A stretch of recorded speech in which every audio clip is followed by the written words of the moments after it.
Imagine a previously unknown virus begins spreading around the world. Scientists can identify the protein it uses to enter our cells, but finding a way to stop it is an agonizingly slow process. Traditionally, researchers spent months or years blindly searching through existing catalogs of known chemicals to find a usable hit that shows some activity against the target. This is because of the sheer scale of chemical space, the astronomical number of possible drug-like molecules that could theoretically exist. Traditional screening is mathematically doomed to fail most of the time. It is effectively a search for one specific, effective interaction within an ocean larger than the observable universe. Early computational discovery merely screened known libraries using heavy machinery and crude scoring functions to narrow the search. The shift began when systems like DeepMind's AlphaFold solved a decades-old biological challenge, predicting the three-dimensional structures of millions of proteins with high accuracy. This enabled de novo design. Instead of picking a molecule from a catalog, generative AI studies the geometry of a disease protein and builds a brand new molecular structure specifically to bind with it.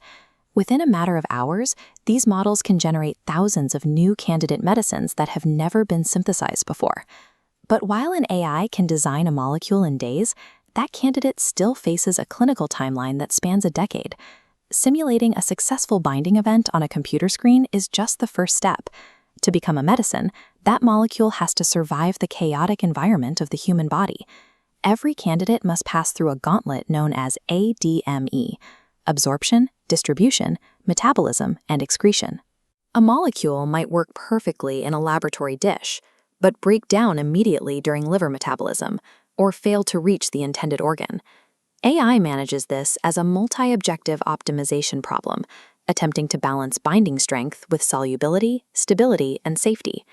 A molecule can succeed in 99 categories, but a single biological weakness in any of these areas will end the program.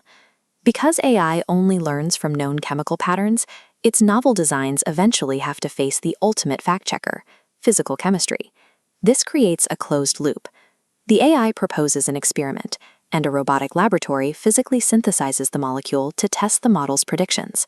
The results of these physical tests, the successes and the failures, are fed back into the model to train the next superior generation of molecules. This continuous 24-hour automation compresses the timeline.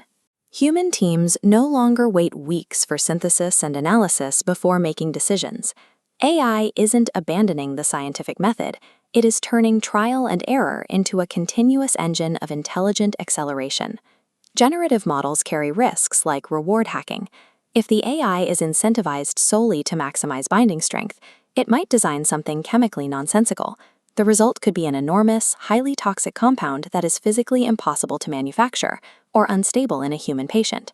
Models can also get trapped by biased training data, repeatedly generating chemistry similar to what researchers have already explored, rather than finding true innovations. There is also a dual-use threat. The same technology used to design a life-saving antibiotic could theoretically be adapted to optimize dangerous biological toxins. Because algorithms optimize for metrics rather than human safety, expert medicinal chemists are essential to supervise the model and spot these dangerous loopholes. The final bottleneck remains.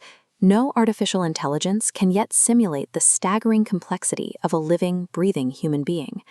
Multi-year clinical trials and rigorous federal oversight are currently the only way to prove a digital design is physically safe and effective. AI provides intelligent acceleration, shaving years and billions of dollars off the earliest, most uncertain phases of discovery. Making the pipeline faster and cheaper makes it viable to investigate rare diseases and resistant superbugs that were previously considered too difficult to prioritize.